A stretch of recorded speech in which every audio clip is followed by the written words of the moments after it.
This is Marketing Jam, a show featuring the brightest minds in marketing. Marketing Jam is brought to you by Cyber Impact, the email marketing platform made specifically for Canadian small businesses. Go to cyberimpact.com/jelly, create a free account, and start sending CASL-compliant promotional emails in just a few clicks. All right, everyone, welcome again to the next episode of Marketing Jam. I am so excited because we have Claudia Seti from Spotify Canada here in the house. I am personally a Spotify user. Marketing Jam is on Spotify. You might actually be on Spotify listening to this episode right now, which is really cool. And fun news is Spotify also purchased Anchor recently, which is the distribution tool that Marketing Jam uses to get onto all the other podcast channels in the universe. That's right. Which is really exciting. Very excited. 2019 has been such a big year for us with the purchase of Anchor, acquiring Gimlet, Parcast.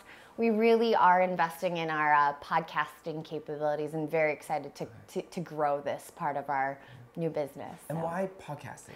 Well, it just is a natural extension to becoming an audio streaming platform for winning that share of ear for customers. You know, music has always been at the core of our heart, our soul. We've been a Swedish company that started with the roots of wanting to change the music industry.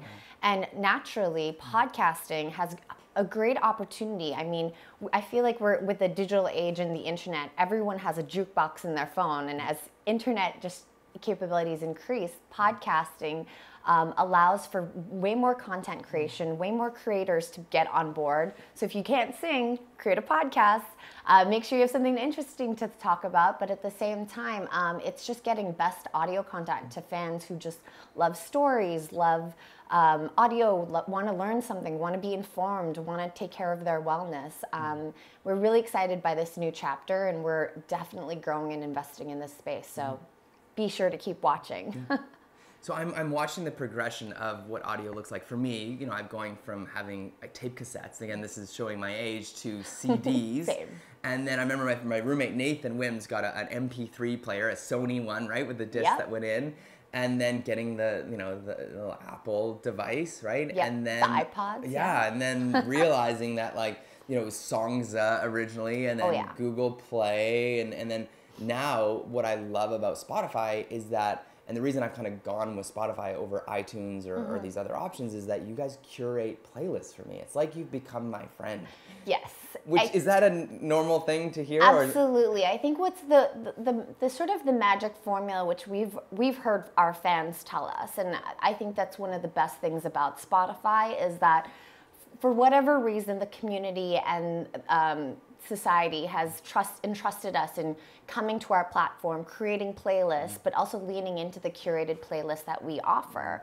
And with that, they've been able to give us sort of this cultural license or permission to reflect on what is happening. What are we seeing on platform, and how do we curate the best of the best by what the community tells us? We have a great team of shows and editorial lists that have a team who have come from almost every part of the industry, from radio DJs to people in the music industry to producers. They're faceless and nameless, but they are an incredible, talented group of people. And I think to one of your points of just like knowing you so perfectly, a lot of our playlists, even though they're humanly curated by amazing, talented people, we also have such an amazing R&D team of developers that have made these algorithms and that lean into the taste that you've created and lean into the music that you really want to listen to more. One of the things I would absolutely recommend you guys check out is your Summer Rewind, which we just launched last week. And it was just the sense of, you know, reliving your summer playlist of last year. I listened to it last night, actually, That's when right. you mentioned that. Yeah. One of my favorite playlists I would always have to draw back to is Your Time Capsule. And I'm an OG in regards to listening to only 90s and 2000s music. It makes me feel young and only stay that young. So there's this algorithmic playlist called Your Time Capsule, which captures the soundtracks and the artists you would have listened to when you were in high school, predicting not specifically your age, but just on the basis of what you lean into. Oh, that's amazing. There's a lot of Boyz II Men on mine. It's incredible. That's very cool. And from a marketer's perspective and those that are trying to reach people, I'll give just one example. We have a higher ed university that is trying to reach Christian people, because they're a Christian higher ed private university in Canada. Yeah. But they're able to find that Christians like Christian music. Absolutely. And they're able to hyper-target users because of their music taste. Yeah, That's one unique example, because it's not like everyone's into horses likes hip-hop music. That's right. Whereas this is a great case example of users being able to be found because of their music taste. That's right. Regardless if it was a niche genre to something that's more mainstream, what's really awesome is that the plethora of audiences, whether it being super wide or super targeted, what's great about the platform is all the catalog that we have on both premium and free is available for podcasts and music. So everyone has access to the same catalog on Spotify, which is great, regardless of their subscription plan or type. My brother, Tyler, used to make me curated CDs every Christmas. Yeah. And it was amazing because he knew what kind of music I liked, he knew me, but I feel like you've replaced him in my life with those curated playlists. See, we'd never want to replace the family element of collaborative playlists, which is why we have that collaborative which is playlist really function. cool. So Yeah, I hope you and Tyler are still creating. He hasn't done that yet. We should, though. You should absolutely and then we have just keep adding our favorite songs in there. That's I right. haven't done that yet. That's right. Great idea. It's incredible. I mean, with these collaborative playlists and creating your own libraries, even people have in their own right become superstars within Spotify. What's really great is we have a Rockstar community website where people help each other out for specific different features. It's almost like a message board, a community forum. And these people, some of these people don't even work for Spotify. Collaborative playlists always surfaces as one of the top features, and it throws back to that mixtape days when we used to create and collaborate things. And I would definitely encourage you to make that with your siblings, but even the next generation. I mean, one of the things that we're super proud of is we're a ubiquitous brand that really, we can be found on a PlayStation or an Xbox. We've gone down a deeper integration with Google Home, and now parents and their kids and their family can be, hey Google, play our family time mixtape at 4 p.m. And suddenly that playlist powered by Spotify plays all the jams, and it becomes this beautiful sort of tablets down, video off, ears open, let's be present and look each other in the eye. The problem is, though, my daughter, who is now 4, says, Alexa, play Hand Clap. And so Hand Clap on Spotify plays in my house at the randomest times of day, thanks to Evelyn discovering Alexa's power and ability to access Spotify. That is incredible. We love hearing those stories because at the end of the year, it's so funny to see how many fans wrapped results from their year in review music taste. You can really tell when you are a young sort of music passionate person, then you've started a family, and suddenly you're starting to listen to more, children's music because that is part of your day-to-day. Baby Shark. Baby Shark on repeat, exactly. So I know you put out some amazing billboards in the past, which again, you've become quite famous for, billboards. which are using data. That's right. To, again, one person's data. You don't like exploit a person, but you're like, hey, guy who listened to Taylor Swift's like "I'm So Sad" song, 80 times over the course of 2 days. Yeah. We got you, right? Or we feel your pain, right? Or something like that. So I think I'd love to rephrase that as a "we got you." But one of the any of the out-of-home billboard copies and creatives we put out there, we've definitely reached out to the users. Okay, and so exactly. So one campaign that I'm truly proud of our team working behind is during the celebration of Canada 150. We wanted to take a different approach and put fans at the heart of that story. What's different, the approach that we took was that we didn't look at Canadian fans celebrating just Canadian music because we know we're proud of that already. We actually reached out to the fans who were in the UK, in the Philippines, in Switzerland, who streamed nonstop Drake, who streamed nonstop Justin Bieber. Sarah McLachlan. In the arms of an angel, right? That's right. And we put them on a billboard and just wanted to show how big Canadian artists and Canadian music are on a world stage and beloved by people outside of Canada. Really so cool. The fact that we have this data, the fact that we reach out to the fans and say, we want to build out this story, would you be part of this campaign? That's when we really break through the magic of data storytelling and really making that human connection. Yeah. So we're sitting on a couple Lazy Boy chairs. They're quite comfortable. They're very comfortable. Yeah, and cool, right? Very cool. So if I'm Lazy Boy Canada, and I want to reach my audience. Yeah. How does it work on Spotify? Like, what would you just sell these couches to a Spotify user? So absolutely, I think the first thing would be is who is your audience? We have an amazing partnerships team and sales team that are based in Toronto, but they have reach across the whole country. I think what we would actually do to approach another partner or brand is, what is your objective? Who are you trying to reach? You know, are you going for an younger audience or the older audience? And what's perfect about Spotify, whether it's from a podcast or a music perspective, is there's a soundtrack for any moment that you think of. So whether it's relaxing in this chair, winding down, there's a song or a soundtrack just waiting to be discovered.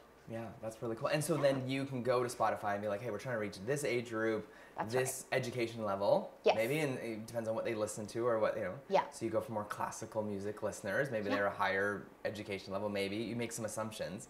And then Spotify allows you to do ads to those people. That's right. On the non-premium version of Spotify. That's right. Okay. On the free tier. And that's how the free tier is absolutely great because there's different formats to explore in regards to video, audio, reaching that right audience at that specific time and place. I think what's even great is even if you're a small startup business or an entrepreneur on your own working out of your home office, there's Spotify Ad Studio with as little as a small budget. You can monetize yourself and try and put your ad out there. And you could even send in a script and an audio format will be created for you. So absolutely explore SpotifyForBrands.com is the site. And whether, again, you're small, medium, or a big company, there is an audience to definitely tap into. Cool. What are you seeing with trends with both Spotify users and marketers using Spotify? I think in regards to trends, I think it's about being at the edge of culture, but also being very respectful of what's going on. What's really exciting is that we are very much a democratized platform. Is that the correct word? Democratized platform. English is definitely my second, third language. Democratized platform. And what's really great about it is harnessing that data, but also making sure that we're respecting that data. One of the things that we know our fans always wait for us is that wrapped year-end review. They want to see who's next on that billboard, who is the most streamed. Looking back on Canada, it was a very historic year for us, and we've only come halfway. Whether we're talking about sports or laws or things happening in politics or culture and society, I feel like as a platform, the trends are really by the data we pick and how we decide to choose and tell that story on behalf of the community which we're trying to speak with. So in regards to that, it's going to be very exciting in terms of the music space, but most of all, I'm really most excited about the podcast space, especially with more Canadian content. I really hope and encourage any independent, even what you guys are doing here is incredible, is that we want more Canadian content. And what's amazing about Spotify is that you have, when you upload your Canadian content, you are tapping into a global audience. So whether it's you had something in mind for someone local, it's definitely, I think, global, but act local and act global, because this platform can reach audiences outside of Canada. So we're very excited to grow and to grow on that trend and to really contribute to that story. That's really cool. Yeah.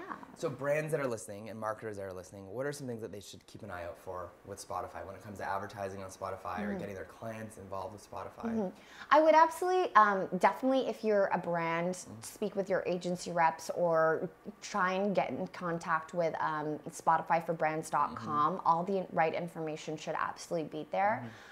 There, like I mentioned, there's a soundtrack or a podcast. There is an audio moment for every brand, for any moment, across any audience you could ever possibly think of. I think that's what's really great is that we promise to obviously respect our audience's data, but to make sure that we tell your brand stories in the best way possible. Having protected the brand and for more than four years now, actually dating back to 2014 when I was even on the agency side. What is really great is that we're partners at the table with you, while we're also gatekeepers to our audience and fans. We will only recommend the best things to really bring that story and the right message to that right audience. For consumer marketing, our brand narrative is really saying, we're pushing discovery. We're pushing the fact that users should lean into the platform to discover more about themselves, more about their musical taste, their podcast taste, but more importantly, more about each other. You know, if you haven't listened to a K-pop band, maybe you should. Maybe you should, if you wanted to start to learn a new language, there are podcasts about people living abroad and trying to do that. So the limitless potential of stories and things to tap into on the platform is very exciting. It's really cool. And yourself, are you a Android or an Apple user? So I am an iOS user, but very old. I still stick with my SE phone. Okay. I do have a Pixel as well for work, but it's only to really test what Spotify looks like on both. Of course, yeah. If I had to pick one, I would say I would go back to the 90s and do the Motorola Razr. Yeah, you know? that was amazing. Yeah. Remember that?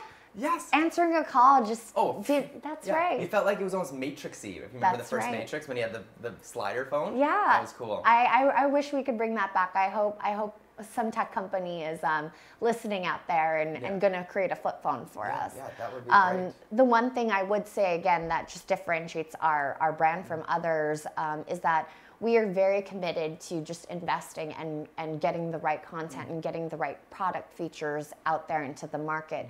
We're not a brand that's going to develop a cloud system or sell you a phone one day. I think our biggest thing is being as much as available on any devices, whether you're an Android, whether you're an iPhone, as I mentioned before, Xbox or PlayStation. In the US, even when it comes to partnerships, we've been able to garner successful partnerships with both Hulu and Netflix. That's awesome. And I think that's something that's really unique for a brand that usually has to sort of be built in within an ecosystem. That's really cool. Yeah. It was actually my Rogers. I have a cell phone with Rogers. Right. They offered me Spotify 3 months free, or That's it was great. a period, and that's what kind of got me hooked. I got like That's the free, and then I was like, oh, I'm stuck here. This is amazing because you built all these playlists for me, and now you have my history and my knowledge of music interests. Well, it's been 5 years since we've been in Canada, which is super exciting, and the growth has just been completely immense, and I think we're only scratching the surface, especially with the fact that podcast is just becoming part of our family now. Yeah, we watched the data on Anchor telling us as we continue to see our Spotify listeners continue to grow and grow and grow and grow. It's been pretty fun to watch. And please do check out, in addition to Anchor, which is an amazing tool to, and with Anchor you're able to upload your podcast content to not just Spotify but any other platforms as well. 9 channels right now. That's right. right. We just added a 9th yesterday. So it's exciting. The one thing I would say is that we also do have Spotify for podcasters. Okay. So this right now it's in beta, but it is available for any creator. You basically can see, your stream through rate, listen through, your audience, where they are. So for example, one day if you wanted to bring Marketing Jam on the road, you would be able to pick which cities to perhaps. Fascinating. And this is really funny because, more like a full circle thing. When Spotify first started in Sweden, it was really meant to serve a purpose and bridge the gap between creators to be able to live off their work and fans to be able to enjoy them. Yeah, of course. By democratizing this platform and having a free tier where creators still can get paid for their work and a premium tier where they get additional benefits, fans would still be able to access both of them. And we had to go through that education with artists and labels, That knowledge is power, and that power allows you to connect closer with your fans all over the world. So now that we've sort of built this awesome system for our artists and the music industry, we want to give those same tools to our podcasters. Wow. I gotta check that out. Absolutely. I didn't even know about that. That's amazing. Yeah. Yeah, because I went to, when the new Ed Sheeran and Justin Bieber came out, Spotify is where I went that morning to listen to it. That's right. Yeah. One more plug I would say as a hot tip, life hack for Spotify is spotifyforcodes.com. Okay. You're able to get a specific scan code. It's kind of like the reimagined QR code, but only for Spotify. Okay. it creates less friction of getting your customers straight into your playlist or your podcast. In opening the camera, scanning the code that is completely unique to you. Like a Lazy Boy could have a code saying "Sitting in Your Chair" soundtrack. That's 7-Eleven could have "Drinking a Slurpee" soundtrack. That's right. And they could just scan it and listen right to. It's play a product or play that brand right away. Wow. We've always worked with our artists and labels and partners to put those scan codes on movie posters, to put them on your new album releases, to put them on your merch and your swag, because that's unique to Spotify, and you just want to get that fan straight into there, like, save, follow, whatever it is. Again, we're dedicated in making sure that that fan and that creator get as much close as a connection as possible with less friction as possible. I went to an event in a mall put on by World Vision, and what it is, they gave me, it was just back when MP3 players were a big thing. They gave me an MP3 player, and I put in headphones, and I walked through a maze, essentially, and about 5 stops along the maze, I would hear this audio recording explaining about what it was like to be a child soldier, what it was like to live without parents, what it was like to be taken in captivity, to go hungry, and it was all through an audio experience, but it had physical around me. Like, it was one of the most kind of like memorable charity education pieces I'd ever seen. And at the end, you had the chance to like consider sponsoring a child and get involved with World Vision. That is incredible. But it was through the power of audio, though. I think that's what the power of audio really brings. You're really able to take your attention away from a digital screen and be present to really look around. I know our brothers and sisters at the Spotify office in the U.S.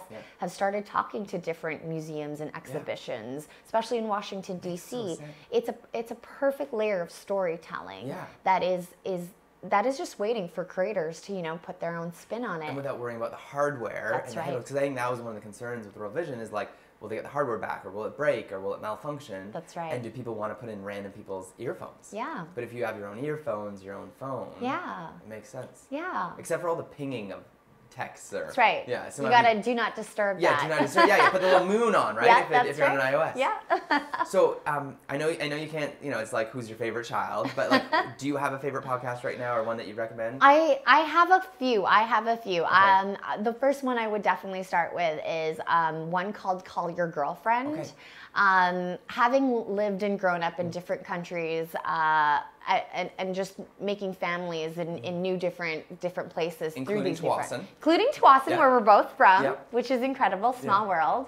Call Your Girlfriend was made by these 2 girlfriends who just wanted to start a podcast, but also stay in touch. Cool. So they would record things, and now they go on tour. Now they speak at conferences. It's pretty incredible what they've done in the years that they have. Another one is one called The Guilty Feminist. My Spotify Australia Spotifam friends recommended me that one, and that Australians are very, very disruptive. Did you say and Spotifriend? My Spotifam. Oh, Spotifam. Okay, sorry. Spotifriends or Spotifam. Okay, perfect. Great. Okay, good to know. It's our little lingo. The Guilty Feminist is another one. Of course, Marketing Jam. I had to do a lot of research on that once you guys had it on Spotify, and that was really awesome. Just to hear about other brands and other speakers, not just in marketing, but in other departments and lines of businesses from Canada and from abroad, which is great. And that's another thing with, trying to empower podcasters or artists or whoever wants to share any piece of content. If you go into Spotify and click the share button, you could straight into Instagram stories. Which is what we do. Absolutely. And it's been amazing. And it's less friction, one click straight into that app. And our product marketing team, our R&D team have worked tirelessly to make those small features happen, because we know what that user journey is like, and we have always the user in mind. That's awesome. Anything else you want to leave with listeners and viewers? I just want to say thank you for everyone for streaming, and to discover more, to encourage you to discover more playlists, more podcasts. My last little tip is that regardless if you were into drag queens, sports commentary, or a knitting podcast that's called Never Not Knitting, it's probably a top knitting podcast, I assume. Check it out. There's something that is waiting for you to be discovered on our platform, and we thank you so much for all the support that's been happening so far. Well, thanks for being here. Thank you. Those of you listening on Spotify, I'm sure you might have even stopped by now and you've gone and checked out what else is out there. Everyone else, thank you for joining us today. It's been a pleasure having you on the show, and we'll see you next time on the Marketing Jam. Bye.